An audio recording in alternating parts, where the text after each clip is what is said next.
The ending is incredibly hard. I mean, for a lot of reasons, but mostly because it's not just wrapping up one film or 3 films, it's 9.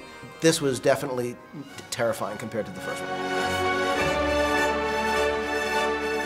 What is actually more nerve-wracking when you had to pick up the mantle to reboot with The Force Awakens, or to have to finish everything that's so beloved? Clearly, the ending is much harder. It's not just wrapping up one film or 3 films, it's 9.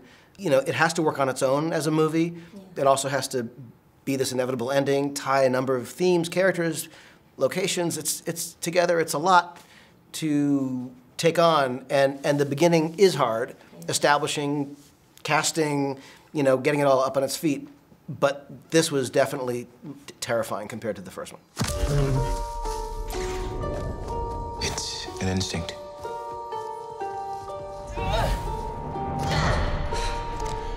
A feeling. The Force brought us together. We know the fans are rabid, passionate, eat, breathe, sleep the franchise. So who did JJ Abrams set up to please? You cannot please everyone. Anytime you start to do, you know, work on a project and you think you're going to make it for a group, I just don't know how that works. Like, you have to do it for yourself. You have to do it like and go with your, you know, your gut. You know, you're always second guessing. How do you shut that chatter, that noise? For me, it's less about shutting it off and more accepting it. And I'm sure there are people who read and watch that stuff much more than I do, but I know that, you know, you want to get a sense of what people are thinking, understand the context in which you're making whatever it is you're making.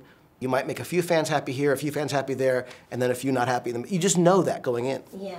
Did you talk to George Lucas about how he wanted to see his own saga end as well? We met with George to hear whatever he wanted to say. And he spoke for quite a while about the Force and things that mattered to him, and it was great and very helpful. But at the end of the day, you know, he wasn't working with us on story.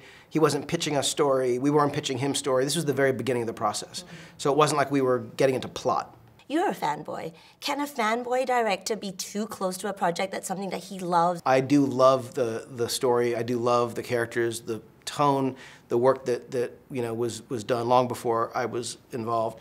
When I've worked on things that I have not been a fan since I was a kid, like Star Trek, yes. You know, there was that, and also when you are of a certain age and you know, you have a family and a real life, and you're a fan, you know, your perspective as a father of 3, for example, is not the same when you're the you know, one of 2 kids in a family. We've all brought to bear what we believe in, what we are able to do, what we're capable of, what we love to this project.